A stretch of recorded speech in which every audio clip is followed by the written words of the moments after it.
I still remember the exact moment my hands started shaking. Not because I was scared, not because I felt guilty, but because I knew, right then, that someone had made a very expensive mistake. It was a Thursday afternoon, late summer, the kind where the sun hangs low but refuses to cool off. I had just pulled my boat trailer into the driveway after a long day on the water. The engine smell was still clinging to my clothes, and I was halfway through rinsing salt off the hull when I noticed the envelope stuck to my front door. White, thick, stamped with the unmistakable logo of the Harbor Point Homeowners Association. I sighed. Showy letters never bring good news. Still dripping water onto the concrete, I tore it open right there on the porch. The first line hit me like a slap. Notice of violation. Unauthorized storage of marine equipment. I blinked. Read it again. Then again. The letter went on to explain that my boat trailer, parked in my own driveway, was now considered a violation of HOA rules. According to them, trailers were unsightly, lowered property values, and disrupted the aesthetic harmony of the community.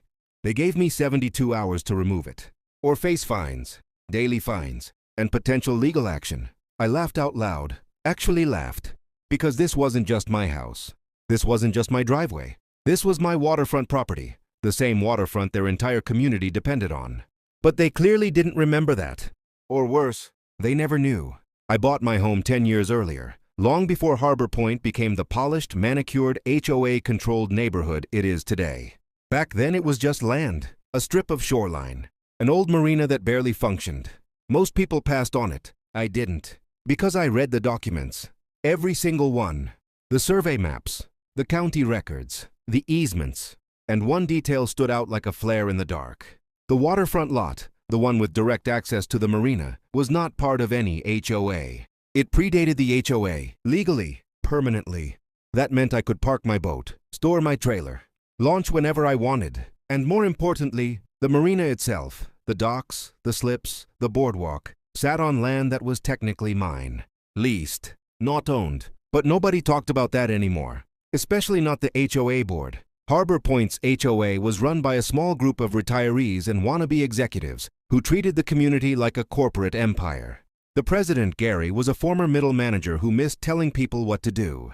The vice president, Linda, measured grass height with a ruler. And the treasurer, Mark, once fined someone for leaving a trash bin out 30 minutes past sunset.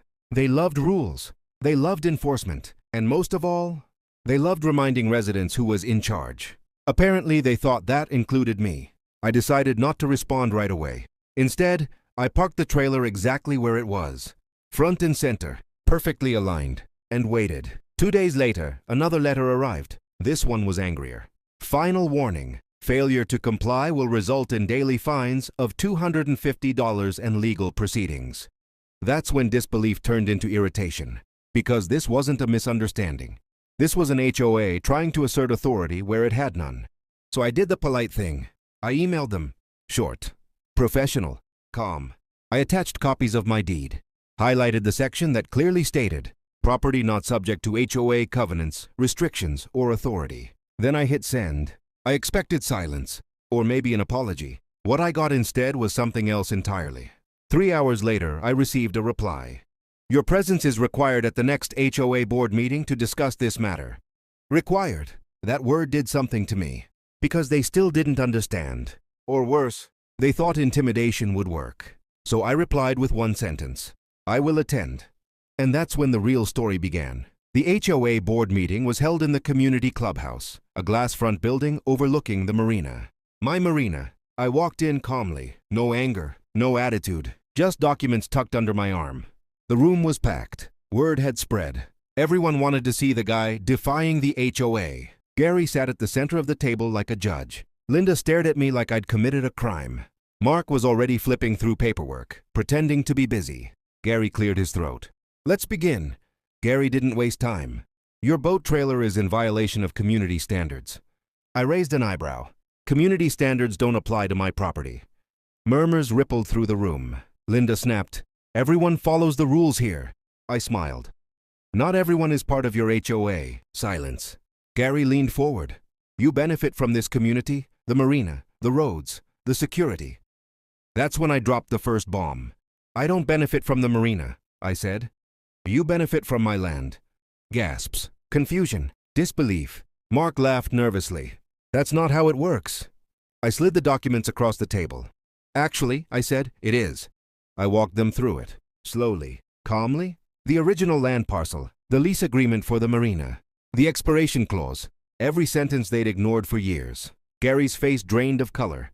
Linda's hands shook. Mark stopped laughing because they were realizing something terrifying. Their entire Marina, the reason property values were so high, the reason people bought homes there, was built on borrowed ground. And that ground was mine. Instead of backing down, Gary doubled down. Well, he said stiffly, we'll have our attorneys review this. I nodded. Please do. Then he added the worst possible sentence. In the meantime, fines will continue. That's when anger finally replaced disbelief. I leaned forward. Do that, I said. And we'll talk about eviction notices. The room exploded, shouting, questions, panic. The meeting adjourned early. And everyone left knowing one thing. This wasn't about a boat trailer anymore. The first fine hit my mailbox the next morning.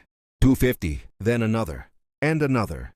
They thought pressure would break me. Instead, it activated me. I hired a lawyer, a very good one. And we didn't just respond, we countered.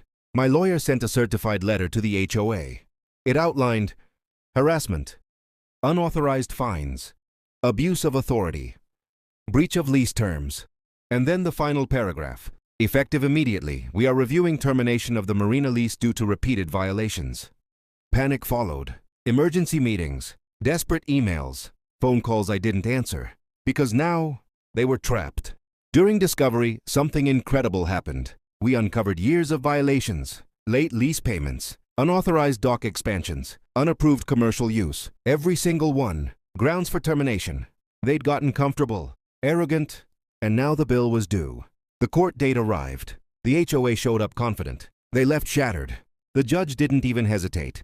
The ruling was devastating. All fines voided. HOA reprimanded. Lease declared in breach. They were given 90 days to vacate the Marina. People cried. Property values plummeted. The HOA board resigned within a week.